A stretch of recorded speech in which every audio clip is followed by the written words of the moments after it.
Symbiopsychotaxiplasm, Symbiopsychotaxiplasm. What the heck is this movie about outside of Miles Davis? In the silent way. Like, how did he... But that's the thing. I was like, how the heck did he use the soundtrack before the album came out? But the thing is, he didn't... Technically, I guess he didn't finish the movie, or he didn't put together a take altogether until, like, I think the 70s, 1971. Because the movie was done in 68. But In a Silent Way didn't come out until 69. So, yeah. What's that about? Anyway. I didn't even introduce myself, for those of you who ain't been watching me for the last 360 or 359 reviews, you know. And then some change. Hello there, CriterioNate here. Number 360, William Graves, Symbiopsychotaxiplasm. 2 takes. Now Symbiopsychotaxiplasm is an actual word, or a word defined by, what is his name? Let me look it up. Symbiopsychotaxiplasm. And I want to read I was looking at the definition on Wikipedia. Symbiopsychotaxiplasm. It was from the book by Arthur F. Bentley, Inquiry into Inquiries, Essays in Social Theory. William Graves described the Symbiopsychotaxiplasm as those events that transpire in the course of anyone's lives that have an impact on the conscience and the psyche of the average human being, and how that human being also controls or affects, changes, or has an impact on the environment. So he took that, added psycho, and made this movie, and yeah. It's a mess. It's a gorgeous, beautiful, disgustingly fantastic mess. And yeah, I dig it. It's right up my alley. And I've been waiting for this one for a while. And yeah, totally forgot Miles Davis did the soundtrack when I looked it up. I was like, that seals the deal for me. Way better use than Elevator to the Gallows. Sorry, but you know. Yeah, Jeannie Morel. Yeah, anyway. So, yeah. But yeah, the soundtrack to this movie is Miles Davis' In a Silent Way. It was one of my favorite Miles Davis albums. Just kind of repeats it through and throughout the movie. And yeah, so anyway, this is actually 2 movies. So this package that Criterion put out actually put 2 movies by William Graves, both called Symbiopsychotaxiplasm. One is called Take 1, one is called Take 2. We'll talk about Take 1 first. Take 1 was done back in 68, 75 minutes, color, monaural, 1.33.1 ratio, blah, blah, blah. So, so this movie is, oh God, how the hell do I describe this? It's a movie about a movie. It's like a movie within a movie within a movie within a movie. It's a documentary without a documentary. It's a documentary about a documentary about a documentary about a movie about a documentary about a movie about a movie about a documentary about a movie about a documentary about a movie about a documentary about a movie about a documentary. Yeah, so it's a mess. It's a mess, and it's a gorgeous mess, and I love it, and all that good stuff. So yeah, yeah, I don't know what to. I don't know exactly how to describe this movie. Basically, all I could say is okay.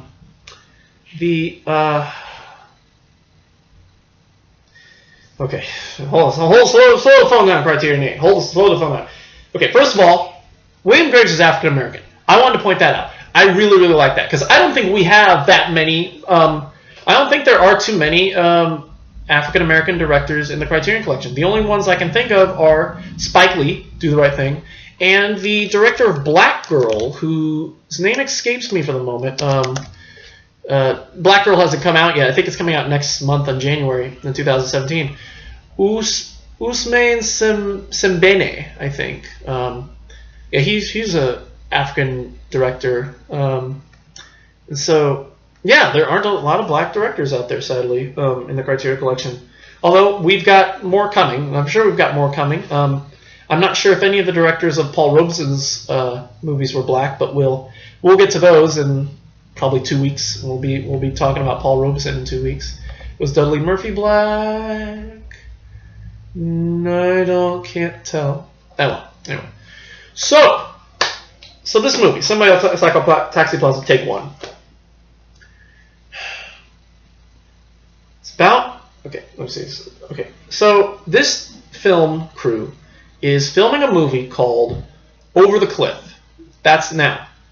The film crew is being filmed by another film crew. The movie, so from what we get of it, is about shows a couple breaking up. About the girlfriend believes that the man is a closet homosexual. And for those of you who are a little insensitive to sexist slurs, they do throw the F word around quite a bit in this movie. However, it's not to necessarily offend the gay community. It's actually part of the plot of the movie. It's actually part of the plot of the movie. Because basically William Graves came into this idea that he would make this movie. He wanted to make he hired this film crew to make a movie about this couple breaking up. And then he would constantly apparently change his mind like throughout the movie, and he would like add things. He wrote this really shoddy dialogue, gave it to the actors, barely directed them, got them so frustrated, and when they would get frustrated, he basically kind of shied them off. To the point where at one point in the movie, about maybe 20-25 minutes in the movie, we get a scene with the film crew talking about Graves in like a trailer or something, and they're talking about, Graves as if, they're talking about as if they don't know that he's watching them, Basically, they're just filming and they're talking about how he's not that great of a director. The movie isn't that good. They're not sure what they're doing. At some point, I think they actually realize that they're being filmed, and they play into the possibility that Graves might use this footage into his movie, because they know that they're being filmed. The film crew knows that they're being filmed by another film crew. So there is this. So it's mind-blowingly crazy. The actors change throughout the movie. At one point, throughout most of the movie, it's a white couple. By the end of the movie, it's an interracial couple, a white man and a black woman. And that's where we end part one. It's a mess. And throughout the movie, we get a lot of split screen shots, triple screen shots of the cameras, the different cameras. The camera of like the one camera filming the movie, one camera filming filming Graves, one camera filming the film crew. Yeah, so it's a mess. And at one point, the lead actress who played the lead character, the lead female character, Alice, I think, she walks off the stage because she walks off. It's all outside too. At one point, the police stop. This policeman comes by on horseback and asks for their license and all that, and provides them, and everything checks out, and so they keep saying, oh, the movie's called Over the Cliff. And they keep making jokes about the cliff, what the cliff is. And at one point, I think William Graves mentions the cliff in this movie, is making this movie. And that's pretty much probably one of the more accurate descriptions of it. So yeah, it's a very, very... See, I don't think I could say much more about it. It's something you just need to watch for yourself. This movie probably requires multiple watches. I'm definitely going to get this one and rewatch it multiple times. But at the same time, I probably won't get it after I watch it 5 or 6 more times. It's short, so it doesn't really, take much time out of your quote unquote busy day, But at the same time, it still is it's intriguing. It's just a trip and a half.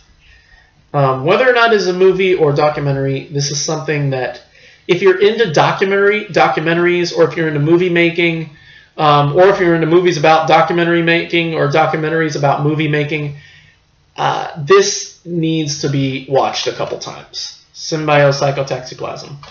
Take one. So, now that's take one.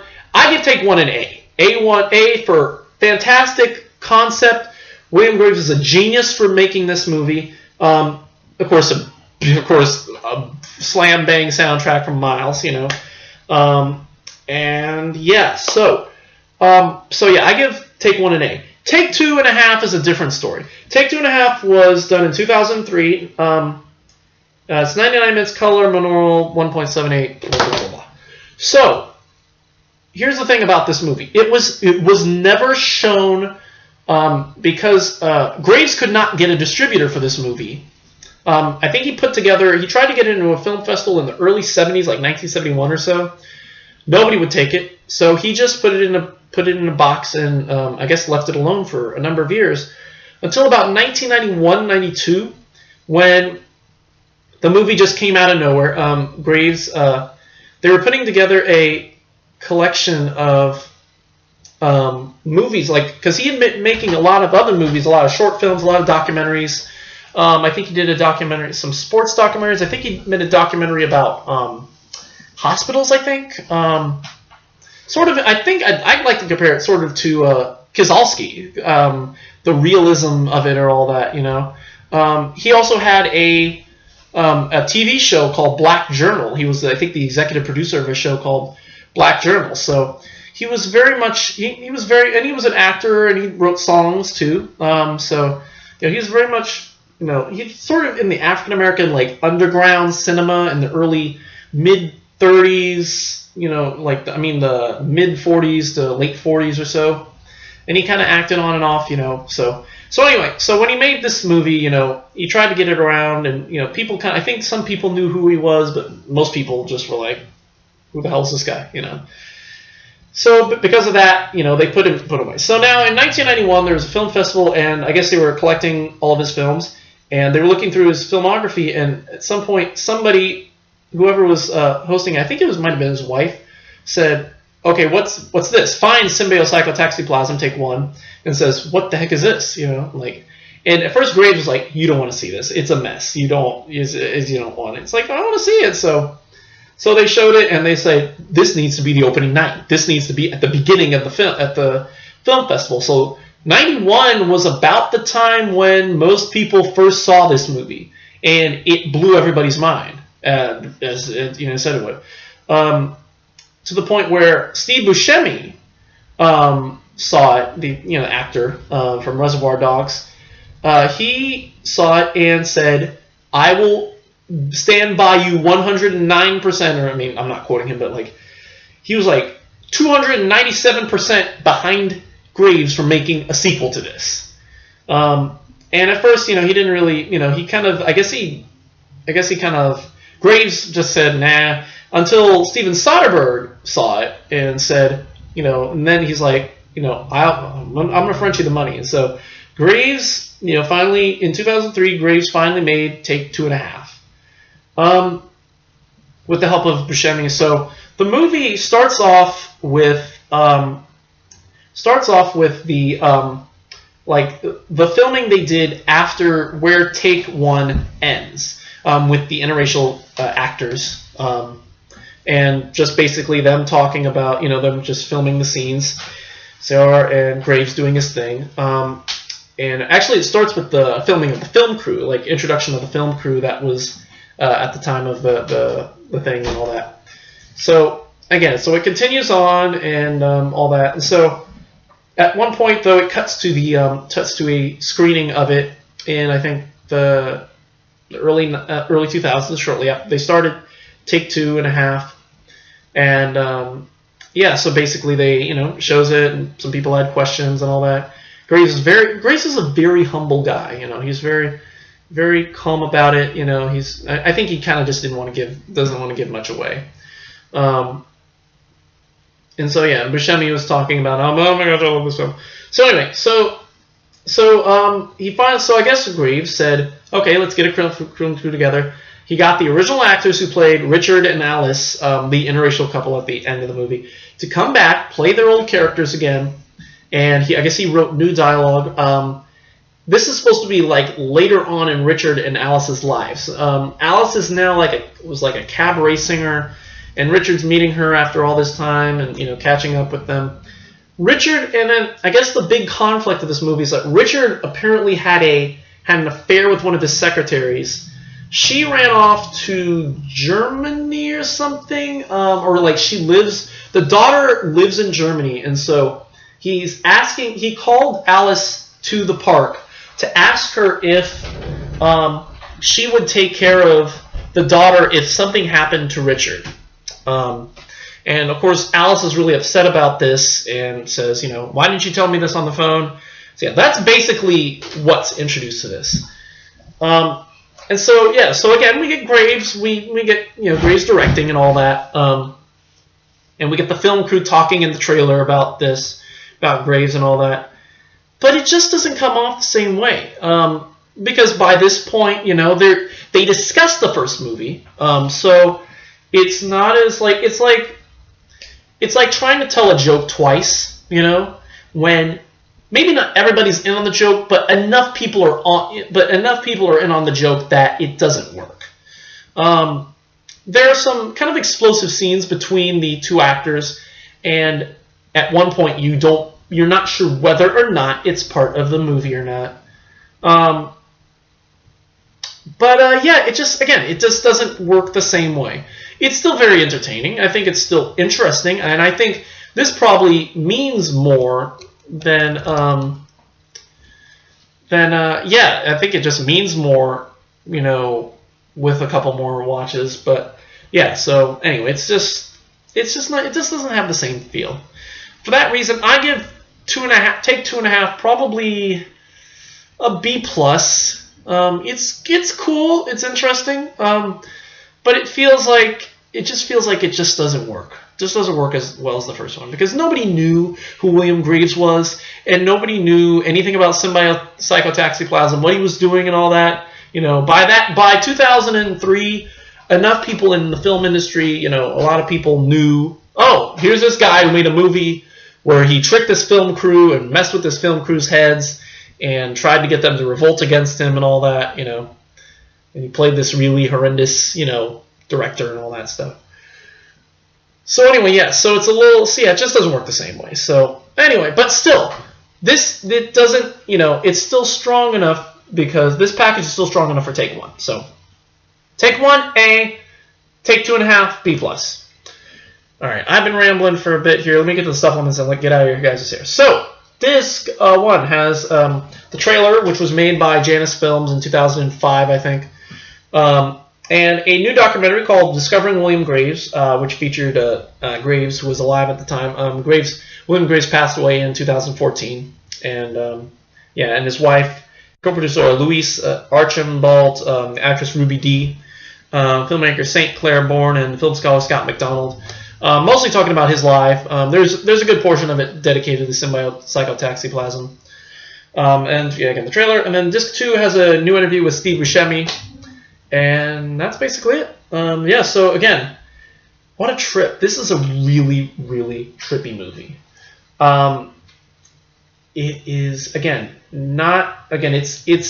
you realize, once you figure out what's going on, once you realize that Graves isn't really like the director in this movie, I think you'll like it. Because you may watch this movie and think, oh, Graves sucks. Look at that horrendous dialogue. He's using all that horrendous language and dialogue and all that. But no, he wrote it like that.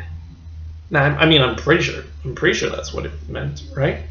Am I right, guys? Help me, please. Anyway, Symbiopsychotaxiplasm. I'm glad I learned how to say that really fast. A, take 2.5, B plus. Get this. At least now. So yeah, so that's it for me today. Thank you for watching.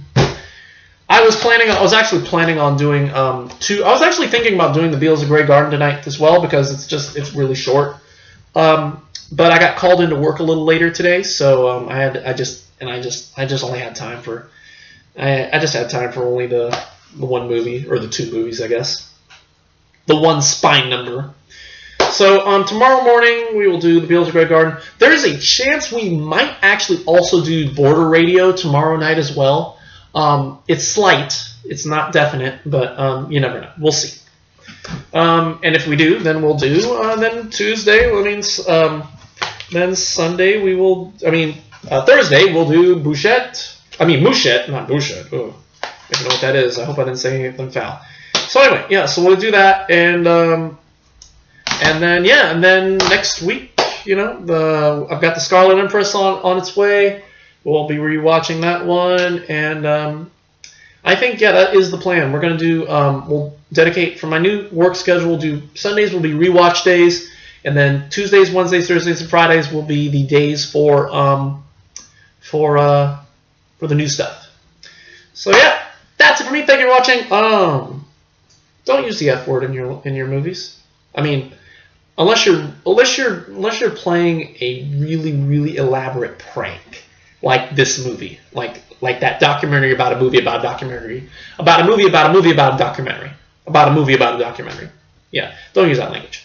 And yeah, so that's it for me. Thank you for watching, and we will see you tomorrow for the Beatles of Grey Garden and maybe Border Radio. Probably not, but we'll see. Anyway, until then, goodbye.